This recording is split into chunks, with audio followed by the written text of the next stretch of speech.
हम सब सेमीकंडक्टर की इंपॉर्टेंस को जानते हैं। जैसे स्टील इंडस्ट्री होती है, अगर स्टील इंडस्ट्री है तो उससे बहुत सारी इंडस्ट्री बनती है। जैसे प्लास्टिक इंडस्ट्री है, प्लास्टिक इंडस्ट्री अगर है डेवलप्ड है किसी देश में तो उससे बहुत सारी कई इंडस्ट्री उससे बनती है। जैसे केमिकल इंडस्ट्री है, अपने गुजरात में तो केमिकल इंडस्ट्री बहुत ही डेवलप्ड है।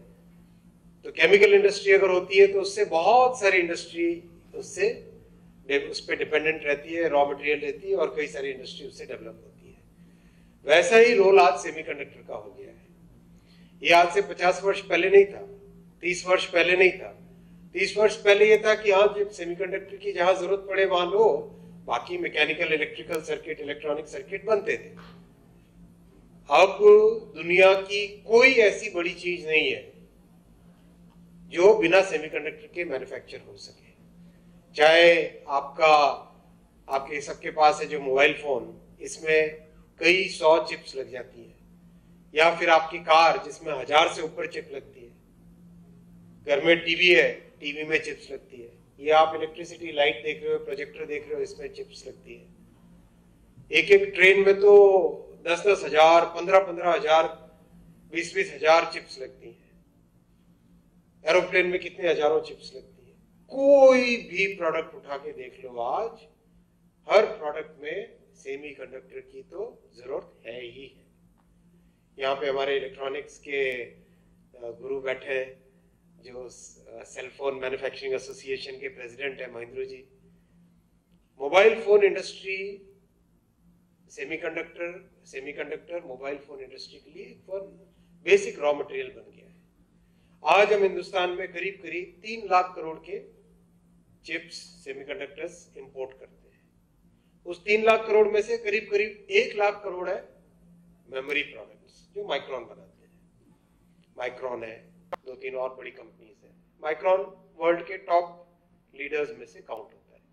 गार्टनर एक बहुत बड़ी रिसर्च कंपनी है, उसके अनुसार माइक्रोन दुनिया में 5वीं बड़ी सेमीकंडक्टर कंपनी। मैं अगर गलती करूं तो माफ करना शरण जी, लेकिन बहुत बड़ी, मतलब टॉप 10 में हमेशा माइक्रोन का नाम लिया जाता है। तो 3 लाख में से 1 लाख करोड़ करीब करीब हम मेमोरी चिप इंपोर्ट करते हैं। तो आज का जो ये एमओयू है, आज जो इतिहास बना है, इस इतिहास में भारत सेमीकंडक्टर में और विशेषकर आरंभ में मेमोरी चिप्स में आत्मनिर्भर बनने का बहुत बड़ा आज का ये स्टेप है। आप सबको बहुत बहुत अभिनंदन। आप सब इस इतिहास के भागीदार बने। मैं केवल 3 पॉइंट और रखूंगा। सबसे पहला पॉइंट रखूंगा प्रधानमंत्री जी का क्लियर विजन। जब हम लोग पहली बार प्रेजेंटेशन कर लेके गए पीएम साहब के पास, टाइम उसके लिए रखा हुआ था, 1 घंटे का टाइम रखा था पीएम साहब ने, लेकिन करीब करीब 2.25 घंटे तक प्रेजेंटेशन वो पीएम साहब ने देखा। एक एक लाइन पे उनके प्रश्न थे, एक एक विषय पे उनके 2-2, 3-3, 4-4 प्रश्न थे। इतना बारीकी से उस पॉलिसी के पहले डॉक्यूमेंट को पीएम साहब ने डिटेल में देखा, हमें आश्चर्य हुआ। हमें लगा प्रधानमंत्री जी जनरली एक इस तरह का होता है विचार की सीनियर लोग केवल पॉलिसी लेवल पे देखते हैं और जूनियर लोग पूरी बारीकी से देखते हैं, लेकिन इतनी बारीकी से उन्होंने देखा। उस मीटिंग के तुरंत महीने भर बाद में फॉलोअप मीटिंग, उसमें भी करीब करीब 2.25-2.5 घंटे के आसपास का प्रेजेंटेशन था। एक एक चीज डिटेल में, और सभी के, भारत सरकार के जितने रेलेवेंट विभाग थे सभी को बुलाया उसमें। इतना बारीकी से, जैसे एक जो अच्छा फॉरवर्ड प्लेयर नहीं होता फुटबॉल में, कि बॉल इधर जाए, इधर गई, इसको पास दिया, उसको आगे किया और एकदम ठीक से उसको गोल के अंदर लेके जाना, वैसी बारीकी से पीएम साहब ने इस पूरे प्रोजेक्ट को अपने हाथ में रखा। बहुत ही खूब सारे डिपार्टमेंट्स का इसमें सहयोग पड़ता है। भारत सरकार के अंदर ही कुल मिला के करीब करीब 15 डिपार्टमेंट्स का इसमें सहयोग रहा, और राज्य सरकार में भी 10-15 डिपार्टमेंट का सहयोग इसमें रहा होगा। तो इतनी कॉम्प्लेक्स प्रोसेस को इतनी सरलता के साथ इस मुकाम तक लाना, ये आज की भारत की बड़ी पहचान है। आज जब पीएम साहब अमेरिका गए तो वहां पर जितने भी बिजनेस लीडर्स, जितने भी इंडस्ट्री लीडर्स, जितने भी देश दुनिया के नामी गिरामी जो सबसे बड़ी हस्तियां हैं, सबने एक ही चीज बोली कि भारत बदल रहा है। इतना तेजी से परिवर्तन आ रहा है कि जो पुरानी कई सारी दिक्कतें थी वो दिक्कतें खत्म हो रही है। ये उसका एक बड़ा उदाहरण है। जैसा गुरशरण जी ने बोला, एडवांस प्राइसिंग अग्रीमेंट एपीए ज्यादातर देशों में कई वर्षों तक, डेवलप्ड कंट्रीज में भी कई वर्ष लगते हैं, भारत में 5 महीने के अंदर अंदर कंप्लीट हुआ।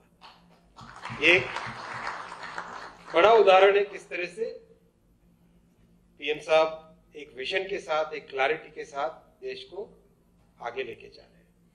मेरा दूसरा पॉइंट रहेगा कि सेमीकंडक्टर इंडस्ट्री दुनिया में बहुत ही तेजी से ग्रो कर रही है। $650 बिलियन की इंडस्ट्री, $650 बिलियन की इंडस्ट्री आज है। आगामी 6-7 वर्षों के अंदर अंदर ये $1 ट्रिलियन की इंडस्ट्री बन रहा है। बड़ी बात होती है इतनी ग्रोथ। उस ग्रोथ का बड़ा फायदा, बहुत बड़ा लाभ हिंदुस्तान उठा सकता है। 2 कारण है उसके, 3 कारण है एक्चुअली। सबसे पहला कारण है, एक करीब इस पूरी इंडस्ट्री में 1 मिलियन टैलेंट की जरूरत पड़ेगी। करीब कोई 9 लाख बोलता है, कोई 10 लाख बोलता है, जितने डिफरेंट एस्टिमेट्स हैं। कोई 8.5 लाख टैलेंट की जरूरत बहुत बताता है, लेकिन अंदाजन करीब 10 लाख यानी 1 मिलियन टैलेंट की जरूरत है। वो टैलेंट भारत की सेमीकंडक्टर पॉलिसी ने शुरुआत से, प्रधानमंत्री जी ने कहा कि हमारे लिए सबसे बड़ी स्ट्रेंथ रहेगी टैलेंट, क्योंकि दूसरे देश सक्षम है अलग तरीके से, उनके अपनी स्ट्रेंथ से, उनके पास बहुत समृद्धि है, तो दूसरे देश ज्यादा पैसे लगा लेंगे। जैसे अमेरिका ने $54 बिलियन लगाए, यूरोप ने $48 बिलियन लगाए, चाइना $140 बिलियन लगा रहा है इस इंडस्ट्री पे। हमने $10 बिलियन लगाया, लेकिन फिर भी सक्सेस हमें मिलेगी क्योंकि हम 80,000 इंजीनियर्स डेवलप करने के लिए कमिटमेंट दे रहे हैं। 80,000 इंजीनियर्स, 80,000 टैलेंट डेवलप करने के लिए सेमीकंडक्टर पॉलिसी में डे 1 से कमिटमेंट हुआ, और विद इन 1 ईयर 104 यूनिवर्सिटीज के साथ टाई अप किया, पूरा कोर्स क्यूरिकुलम चेंज किया। किस तरह से आज की जरूरतों के हिसाब से BTech course, MTech course, specialised in semiconductor manufacturing, specialised in semiconductor design, specialised in VLSI की जो फिजिक्स होती है, जिस तरह की आगे भविष्य में रिसर्च एंड डेवलपमेंट होगा, उस तरह के स्पेशलाइजेशन, वो सारा का सारा 1 साल के अंदर अंदर कंप्लीट हुआ। दुनिया में कॉन्फिडेंस आया कि भारत में जो कहते हैं वो करते हैं। वो कॉन्फिडेंस आया तो टैलेंट सबसे बड़ा फैक्टर। दूसरा बड़ा फैक्टर रहेगा ग्रीन एनर्जी का। मुझे माननीय मुख्यमंत्री जी बता रहे थे अभी कि कच्छ में 30 गीगावाट का पावर प्लांट लग रहा है, सोलर प्लांट। 30 गीगावाट एक लोकेशन में, मतलब दुनिया में किसी को बताओ तो लोग 1 गीगावाट को बहुत बड़ा मानते हैं, यहाँ तो 30 गीगावाट एक जगह में लग रहा है। यानी जो दुनिया की आज की मैन्युफैक्चरिंग की जो सबसे बड़ी रिक्वायरमेंट है ग्रीन पावर, वो हिंदुस्तान में और विशेषकर गुजरात में स्पेशली अवेलेबल रहेगा। तो आपकी जो स्कोप 2, स्कोप 3 एमिशंस की बात करते हो गुरशरण जी, वो आपके गुजरात में मीट हो जाएंगे। यानी आप दुनिया में अपने प्रोडक्ट को you can sell it in a totally different way. You can say this is one product in which practically entire power is green. बहुत बड़ा ये चेंज आएगा। और तीसरा बड़ा जो फैक्टर रहेगा हमारे यहाँ की कॉस्ट स्ट्रक्चर। आज जो सेमीकंडक्टर का कैपिटल है उसके अगर कंपैरिजन में हम देखें, अगर उसको 100 रुपए ना, मैं देशों का नाम नहीं लूंगा, उचित नहीं होता, अगर उसको 100 रुपए माने तो जो दूसरे बड़े देश है डेवलप्ड कंट्रीज, उसमें 140 या 160 रुपए की कॉस्ट आती है, और हिंदुस्तान में कॉस्ट आएगी 80 रुपए की। 100 रुपए आज का कैपिटल है, उसकी हिंदुस्तान में 80 रुपए आएगी कॉस्ट, और जो दूसरे समृद्ध देश, डेवलप्ड देश है, उनमें 140 या 160 की। ये जो 3 फैक्टर है, टैलेंट, ग्रीन एनर्जी और लोअर कॉस्ट, ये तीनों बहुत बड़ा स्ट्रेंथ प्रोवाइड करेंगे भारत को। अभी यूएस प्रधानमंत्री जी ने भेजा था, तो करीब 45 सेमीकंडक्टर कंपनियों से मिला।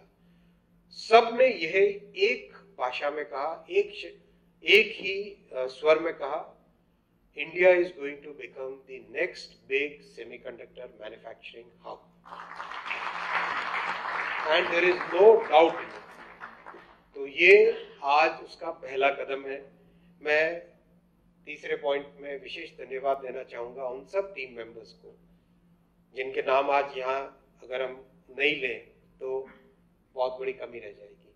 अमितेश, विजय जी, सब के सब टीम मेंबर्स जिन्होंने दिन रात मेहनत की और एक ऐसा एग्जाम्पल सेट किया जो आज कोई भी आज इंडस्ट्रियल ग्लोबल इंडस्ट्री वाले आके मिलते हैं तो वो जब नाम लेते हैं तो गर्व से सीना फूल जाता है कि हमारी टीम, पीएम साहब की टीम इतनी अच्छी टीम है, इतनी मजबूत टीम है, इतनी प्रोएक्टिव टीम है।